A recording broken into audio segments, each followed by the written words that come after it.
escapologist Donner suffered in silence, never saying a single word about the evil apps bullying.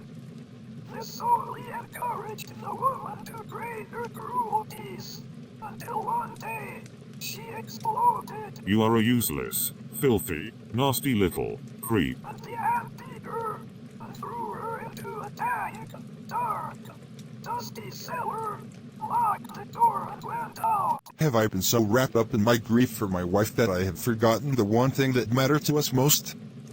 I love you so much, I shall spend the rest of my life making it up to you.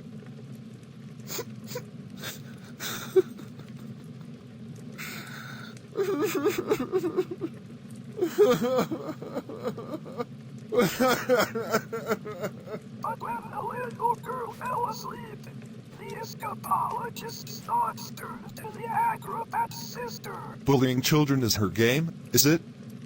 Then let us see what she can do when the wrath of a grown man stands before her. But that was the last the little girl ever saw of her father. What are you doing with those books, woman? They're for Matilda. Not on my watch. There is an age for reading and an age for being a filthy little toad. These are toads. Aren't you Bog Trotter? Yes, Miss Trunchbull. Only Bog Trotter here is now a good toad. Sit. Miss Honey, you believe in kindness and fluffiness and books and stories. That is not teaching. To teach the child, we must first break the child. Quite you maggots. But no one was beaten, Miss Trunchbull. Miss Honey, when I say quiet, you maggots, you are entirely included in that statement. Where is my jug of water? I'll get it, Miss Trunchbull. Stupid girl, look at you. Flabby, disgusting, revolting, revolting. I say, I think it's time we toughened you all up with a little phys ed. This school, of late, has started reeking. Quiet, maggots, when I'm speaking. Reeking with the most disturbing scent. Only the finest nostrils smell it, but I know it oh too well. It is the odor of rebellion. It's the bouquet of dissent. The smell of rebellion comes out in the sweat, and phys ed will get you sweating. And it won't be long before I smell the pong of aiding and abetting. A bit of phys ed will tell us who has a head full of rebellious thoughts. Hold. Just like a rotten egg floats to the top of a bucket of water. A whiff of insurgents. The stench of intent. The reek of 1, 2, 3, 4. 1, 2, 3, 4. prepubescent protest. The funk of defiance. The odor of poo. The waft of 1, 2, 3, 4.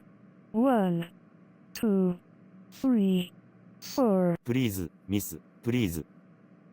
anarchy in progress. Once we've exorcised these demons, they shall be too pooped for scheming. Some double-time discipline should stop the rot from setting in. Alright, let's step it up. Double time 1, 2, 3, 4. Discipline.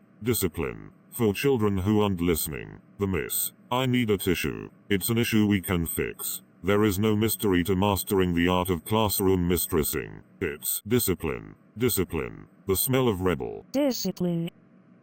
Lion. The stench of revolt. The reek of prepubescent plotting. A whiff of resistance. The pong of dissent. The funk of let's bring this odor home. Moral fiber rotting. The smell of rebellion, the stench of revolt, the reek of insubordination, a whiff of resistance, the pong of Scent. And I will not stop till you are squashed. Till this rebellion is quashed. Till glorious sweaty discipline has washed this sickening stench away. Look what I found. A newt. I'm gonna put the newt into the Trunchbulls. Quiet.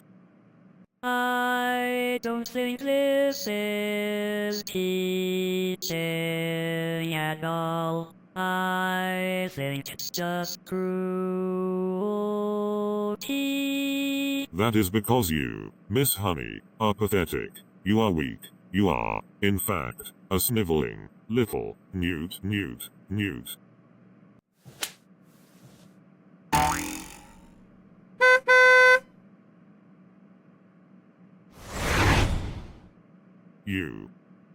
What? No, not me. I didn't. Cockroach. You did this, you vile, repulsive, malicious little sinner. No, stop. Leave him alone, you big fat idiot bully. How dare you? You are not fit to be in this school. You ought to be in prison, in the deepest, dankest, darkest prison. I shall have you wheeled out, strapped to a trolley with a muzzle over your mouth. I shall. Have you ever wondered?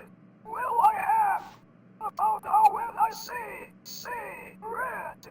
For example, there's no way of knowing if red means the same thing in your head as red means in my head when someone says red. I'm not sure, but I wonder if inside my head I'm not just a bit different from some of my friends. These answers that come into my mind unbidden, these stories delivered to me fully written.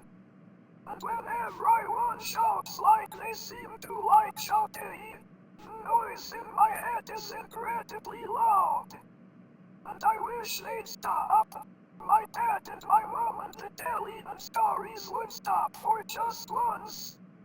And I'm sorry I'm not quite explaining it right, but this noise becomes anger, and the anger is light. And this burning inside me would usually fade, but it isn't today. And the heat and the shouting and my heart is pounding and my eyes are burning and suddenly everything is quiet. Like silence, but not really silent. Just that still sort of quiet. Like the sound of a page being turned in a book. Or a pause in a walk in the woods, and all the people around me, their mouths are still moving. The words they are forming cannot reach me anymore. And it is quiet. And I am warm. Like I've sailed into the eye of the storm. Go on. Tip, tip over, tip, tip over. And I tell you that there is nothing that I shall not do, no length to which I shall not go, no punishment I shall not. What is it? What is it? The newt. It's heading north. I've got a newt in my knickers. I've got a newt in my knickers. I've got a newt in my knickers. Well, that was interesting.